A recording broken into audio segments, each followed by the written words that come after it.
এক লোক তার স্ত্রীর গায়ে হাত তুললো। এতে স্ত্রী রাগ করে বলল, আমি অভিযোগ করতে যাচ্ছি। তখন স্বামী বলল, তোমাকে বাহিরে যাওয়ার অনুমতি কে দিবে? স্ত্রী বলল, তুমি কি মনে করছো তুমি কি আমাকে বাধা দিতে পারবে?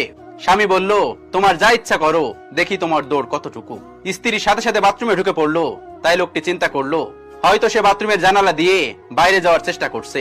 তাই লোকটি বাসার বাইরে গিয়ে ভালোভাবে দেখলো, না, তেমন কিছু তো বোঝা যাচ্ছে না। একটু পরে লোকটি ঘরে এসে দেখলো স্ত্রী উজু করে বাথরুম থেকে বাইরে হয়েছে।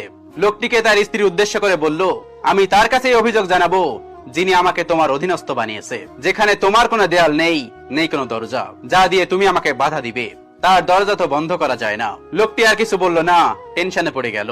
স্ত্রী নামাজে দাঁড়িয়ে পড়লো। নামাজের মধ্যে সেজদা অনেক লম্বা করে দিল। সময় গড়িয়ে যাচ্ছে, কিন্তু সেজদা তো শেষ হয় না।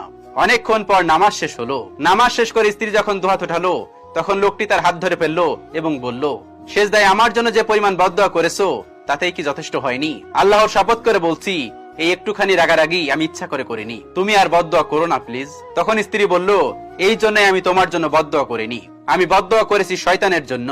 আমি কি এতই বলদ যে আমি আমার স্বামীর জন্য বদদোয়া করব, যাকে আমি অনেক ভালোবাসি? কথাটি শুনে লোকটির চোখে অশ্রু চলে আসে।